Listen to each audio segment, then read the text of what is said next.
कुमार जी, सनातन धर्म की कई कथाएं साइंटिफिकली गलत लगती हैं। अभी तो बताया था भैया तेरी साइंस बहुत पीछे चल रही है, थोड़ा स्पीड बढ़ा। धर्म की माने तो चंद्रमा समुद्र मंथन से निकला, और अब चंद्रयान 2 के समय ऐसी कथाओं पर क्या भरोसा करूं। अब देखिए, जितनी भी कहानियां हैं और जितनी ये राम की कहानी है, इसको आप, मैंने कल भी कहा था, इसको सिंबॉलिक सीखिए। आप सबको पता है कि समुद्र का मंथन हुआ। समुद्र का मंथन माने देवताओं ने और असुरों ने कहा यार इसमें बहुत माल पड़ा है, निकाल लेते हैं। ये कैसे पता था कि तेल कहां निकलेगा? सैटेलाइट के बाद से पता चलना शुरू हुआ। आज भी बहुत सारा भारत में आयरन ओर पड़ा हुआ है, जगह जगह गोल्ड पड़ा हुआ है, पता नहीं है, निकालेंगे। जब समुद्र मंथन हुआ तो आप सबको पता है कि 14 चीजें निकली। पता है आपको? विष, कामधेनु, उच्चैश्रवा नाम का एक घोड़ा, ऐरावत नाम का हाथी जो इंद्र ने ले लिया, कौस्तुभ नामक मणि, कल्पवृक्ष, अप्सरा निकली रंभा, उसके बाद लक्ष्मी निकली, उसके बाद वारुणी यानी कि शराब निकली, फिर चंद्रमा निकला, फिर पारिजात का पेड़ निकला, पांचजन्य नामक एक शंख निकला जो भगवान श्री कृष्ण के पास चला गया, और धन्वंतरी निकले अमृत का कलश लेकर। पता है सबको 14 रत्न निकले? आज तक आपने 14 रत्न सुने होंगे। मुझे यह बताइए ऐसे क्यों निकले कि पहले विष निकला फिर कामधेनु निकली? ऐसे भी तो होता था, पहले कामधेनु निकल आती, बल्कि ज्यादा अच्छा होता पहले शराब निकलती, पीपा के छुट्टी। पहले कालकूट विष निकला। यह समुद्र मंथन मूलतः आपकी आत्मा का मंथन है। आत्मा क्या है?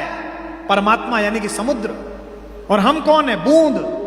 अगर हमने अपनी आत्मा का मंथन ठीक से कर लिया तो हमारे अंदर से ही ये 14 रत्न निकलेंगे। पहला रत्न कालकूट विष, यानी कि अगर आपने अपनी यात्रा के पथ में दुनिया का उपहास, दुनिया की निंदाएं, इसका विष पी लिया और आगे चले तो यात्रा प्रारंभ हो गई। पहला रत्न आपका।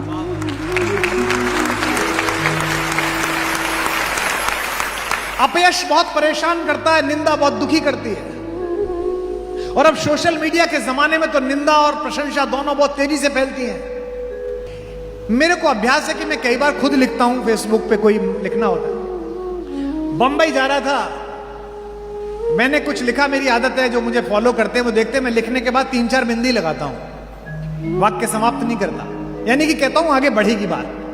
तो मैंने 5 बिंदी लगाई और उसी मैटर को कॉपी करना चाहा कि इसी मैटर को इंस्टा पे लगा दूंगा। वो गलती क्या हो गई, कॉपी की जगह कट दब गया और कट करके मैंने वो पोस्ट कर दिया। उसी समय वो बच्ची बोली कि सर मोबाइल बंद कर लीजिए, तो मैं चेक भी नहीं कर पाया। अब हालत यह कि 5 बिंदी लगी हुई है और पोस्ट हो गई।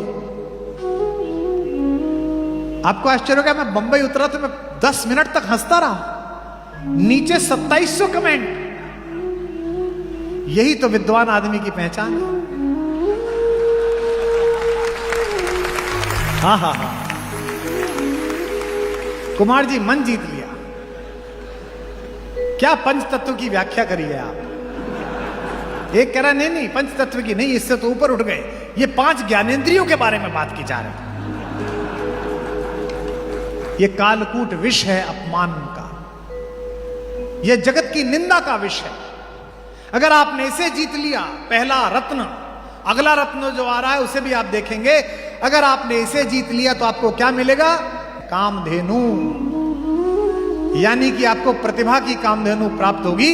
जब चाहा प्रतिभा का दूध निकाला और जगत को पिला दिया, तब आपको प्राप्त होगी। तीसरी चीज क्या हो गई? अब आपको प्रतिभा भी मिल गई।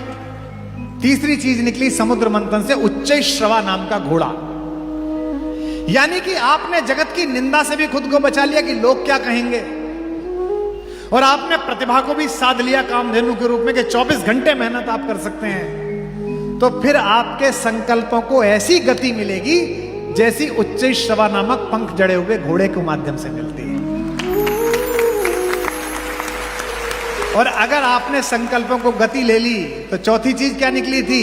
ऐरावत हाथी, यानी कि आपकी संघर्षों के ऊपर आपको एक जगह मिल जाएगी कि अब आप ऊपर बैठ गए। हाथी की क्या गति है? हाथी गांव में आता है, आपने एक बात देखी होगी, हमारे गांव में आता था, आप पता नहीं गांवों से कितने लोग यहां हैं। हाथी जब भी गांव में आता था, सारी महिलाएं दरवाजे पे आ जाती थी, गणेश जी आ गए, कोई ईख ला रहा है, कोई कुछ ला रहा है, कोई पैसे दे रहा है। पूरा गांव उनके स्वागत के लिए खड़ा हो जाता था, एक एक बालक बच्चा प्रसन्न हो जाता था। हाथी के गांव में आने से एक ही जीव परेशान होता है, कौन? कुत्ता। पूरे गांव के कुत्ते उसके पीछे पीछे भौंकते निकलते हैं। जब भी प्रतिभा का हाथी किसी गांव से निकलता है, उसके आकार से टक्कर न ले पाने वाले कुंठित कुत्ते भौंकते हैं।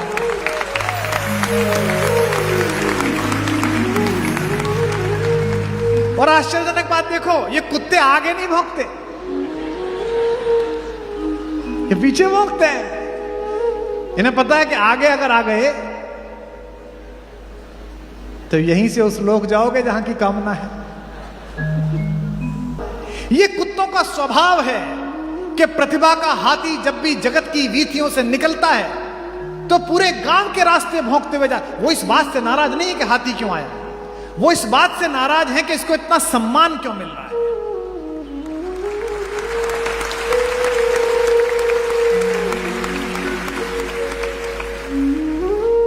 हमको तो लात पड़ती है, जिस दरवाजे जाओ दूर मार डंडा, अरे खाना रखा कुत्ता आ गया जरा डंडा मार देना। और एक ही है, दूसरे वो इस बात के लिए भी भौंकते हैं कि हम इतना भौंक रहे हैं और फिर भी इसकी चाल पर कोई प्रभाव नहीं पड़ रहा है, उसी मस्तानी चाल से जा रहा है।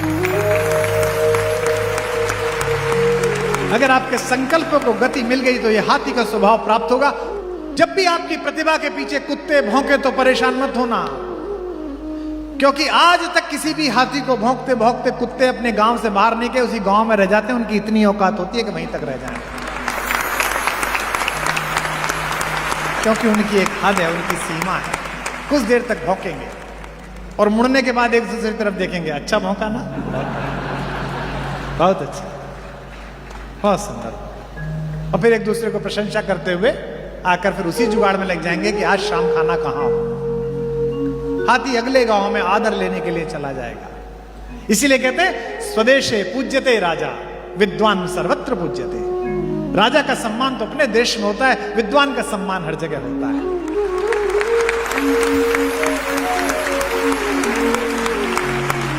अगर आपने संकल्पों को गति ली तो ऐरावत हाथी की भांति आपकी यात्रा शुरू हो जाएगी।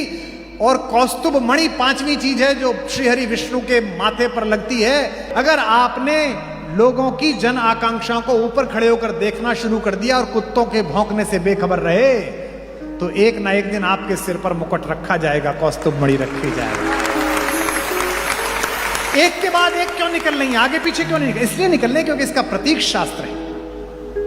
और अगर आपको कौस्तुभ मणि मिल गई, अगर आपने जनता की इच्छाओं को स्वीकार कर लिया, जनता ने आपको सम्मान स्नेह देना शुरू कर दिया, तो फिर आपका जीवन क्या निकला इसके बाद? छठे नंबर पर कल्प वृक्ष। आपका जीवन कल्प वृक्ष जैसा हो जाएगा। आपको कुछ मांगना सोचना नहीं पड़ेगा, आप अच्छा संकल्प सोचोगे और सारे साधन सामने उपस्थित हो जाएंगे, काम अपने आप होता चला जाएगा। जिन लोगों को भी मेरे प्रति शंका ये रहती है कि कैसे बनेगा भारत कुलम, मैं कहता हूं यात्रा चल रही है, अपने आप बनेगा। मुझे नहीं पता कहां से बनेगा, बन जाएगा।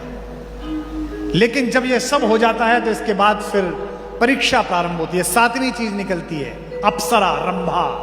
रंभा कौन है? रंभा वासना है। अब आपको वासना खींचना प्रारंभ करेगी। वासना यानी कि जितना मुझे चाहिए उससे ज्यादा, यानी कि सबका मेरे पास हो। रावण तत्व, सबका मैं खींच लूं, सब चीज मेरे पास हो। और अगर आप इससे बाहर निकल आए तो फिर आपको देवी लक्ष्मी अर्थात धन और सामर्थ्य की उपलब्धि होगी। लक्ष्मी के आते ही आसुरी प्रवृत्ति, अपप्रवृत्ति ज्यादा सबसे पहले आएगी, यानी कि शराब वारुणी सबसे पहले आएगी।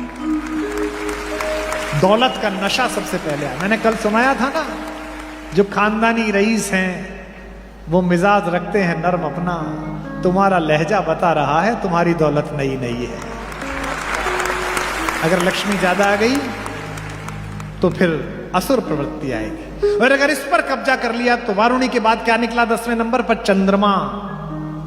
यानी कि व्यवहार में शीतलता आ जाएगी। मैंने ऐसे बहुत लोगों को देखा है जिनके पास अपरिमित धन है, अपरिमित धन, हिसाब नहीं है, लेकिन ऐसी बालकों जैसी शीतलता है उनके अंदर। और अगर शीतलता आ गई तो इसके बाद क्या निकलेगा? प्राजक्ता, पारिजात। यानी कि आपके कर्मों की खुशबू सब तरफ फैलनी शुरू हो जाएगी।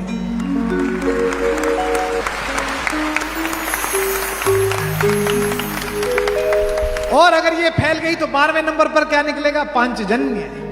यानी कि उद्घोष, पूरे विश्व में आपकी कीर्ति फैल जाएगी कि क्या अद्भुत आदमी है। और इसके बाद निकलेंगे धन्वंतरी, अमृत को लेकर। यानी कि एक समय ऐसा आएगा कि आप अपनी इच्छाओं से ऊपर उठ जाएंगे और आपकी आत्मा में, आपके शरीर में, आपकी जिह्वा में, आपके धन में ऐसा अमृत तत्व होगा कि जो दुखी आपके दरवाजे पे आए, आपके पास आए, उसका उपचार हो जाए, उसका जीवन सफल हो जाए। ये 14 रत्न। पर समस्या यह है कि तुम अपने धर्म ग्रंथों को पढ़ नहीं रहे हो, तुम अपने बुजुर्गों के पास बैठ नहीं रहे हो, तुम अपने व्याख्याकारों में आस्था नहीं रख रहे हो। और फिर कहते हो ये प्रश्न मुझे देकर कि मैं कैसे भरोसा करूं कि चंद्रयान ऊपर पहुंचे। हमारी हालत बताए कैसी है तुम्हारी, हमारी। मुझे बहुत लोग मिले, कुमार जी हमारे घर में बड़ा धर्म का सब कुछ है जी। अच्छा जी, अच्छा, बहुत अच्छा मंदिर हमारे यहाँ बना हुआ है, रोज पूजा होती है जी, पंडित जी आते हैं रोज। अच्छा जी, मैं गया, बड़ा सुंदर मंदिर, भगवान बीच में विराजमान है, बहुत सुंदर, बड़ी अच्छी लाइटिंग, बड़ा अच्छा इंटीरियर। रात को उनके यहां भोजन था, 9-10 बजे भोजन हुआ। 2 बच्चे ऊपर थे, उनको आवाज दे रहे थे कि नीचे मिलने, वो आए ही नहीं। जब जाने लगा तो वो बचने की कोशिश कर रहे थे 11:30 बजे, क्योंकि उनके परिवार की एक बालिका सामने से उतर के आ रही थी। वो जिस अवस्था में थी और जिन खुशबुओं से भरी हुई थी, वो नहीं चाहते थे कि मैं देखूं। तो फिर कैसे ये बात है? इतना धर्म है, इतनी पूजा है, फिर ये कैसे हो गया भैया? एक बुढ़िया का बेटा विदेश चला गया, विधवा बुढ़िया का बेटा, नौकरी करने के लिए। उन दिनों टेलीफोन थे नहीं। 1-2 साल तो बुढ़िया ने, बेचारी ने काम चलाया। जब सब पैसा खत्म हो गया तो भीख मांगने लगे। 2-4 साल भीख मांगती रही। किसी ने कहा बुढ़िया से, अम्मा तेरा लड़का इतना नालायक निकला, गया नौकरी करने के लिए तो तेरी तरफ देखा भी नहीं। नहीं भैया ऐसा नहीं है, चिट्ठी भेजता है। बोले पैसे नहीं भेजता? बोले ना चिट्ठी भेजा है, कुछ रंगीन से कागज भेज दे, मैं तो उन्हें सजा के रख लूंगी, बच्चे ने रखी है। बोले क्या कागज है? अंदर गए, जाके देखा तो ड्राफ्ट लटके हुए थे 10-10 हजार रुपए के। भीख मांग रही थी, लेकिन ड्राफ्ट होता है ये पता ही नहीं था कि इसी से धन निकलता है। इस देश के सनातनियों, तुम्हारे घर में करोड़ों के ड्राफ्ट रखे हुए हैं धर्म ग्रंथों के रूप में, और तुम भीख मांग रहे हो।